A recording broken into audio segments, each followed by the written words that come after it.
How to replace the front shocks and struts on a 97 Buick LeSabre. Now what I did here, I've already taken the wheel off. I already added the new one, as you can tell, but you got this bolts, 3 bolts here, and that is a 13 millimeter. You want to go and take those bolts loose.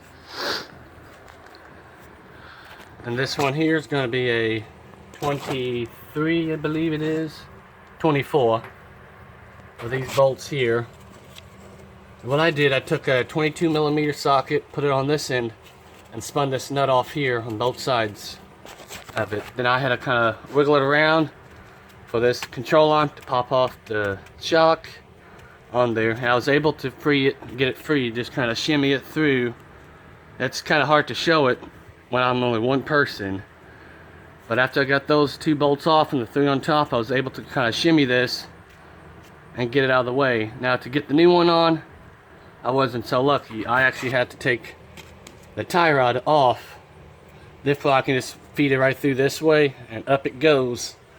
And after I got it up into the, lined up the holes or the studs in it, then I went on and put those 3 bolts into place, tightened it down. I believe it was a 22 foot-pounds, I believe it is, something like that. I would have to look. Then what I did, got this control arm in place here. What I find easiest, I was struggling on this yesterday doing the driver's side and never really thought about it, but when I got this part in, the holes wouldn't line up. This whole control arm needed to be pushed down. Well, what I didn't think of is, let's go jack the other side up and the whole control arms and the sway bar will all drop down. So I jacked the other side up. Therefore, it dropped the driver side and passenger control arms. And it made it a whole lot easier, because yesterday I was just pushing on this, shoved a screwdriver through here, pull on the screwdriver to get the holes lined up. But today I got the jack on the other side where the wheels are lifted up off the ground, and that works so much better on it.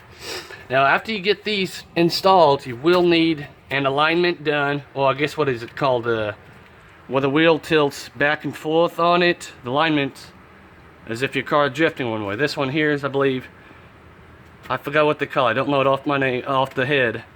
But where the wheel is too far in or too far out. So your caster and camber bolts, I believe that's what they call. So that's just the little short video of how you take it off. Just these 2 bolts here. Then the 3 13 millimeter bolts here. Also, before I forget, this ABS sensor here. There's a 10 millimeter bolt that bolts onto here. I already got it off. I just kind of tucked it underneath here just to get it out of my way so I don't damage the wire. Now on the driver's side, when you're doing it, be careful not to mess up the brake line on there. So I know this is not a very good explanation video, but this will give somebody an idea on how to replace the shocks and strut. Now this one here, like I said, it already came with this new spring here, so I do not have to worry about having to get one of those spring compression kit to compress the springs on it. This one here was already ready to go.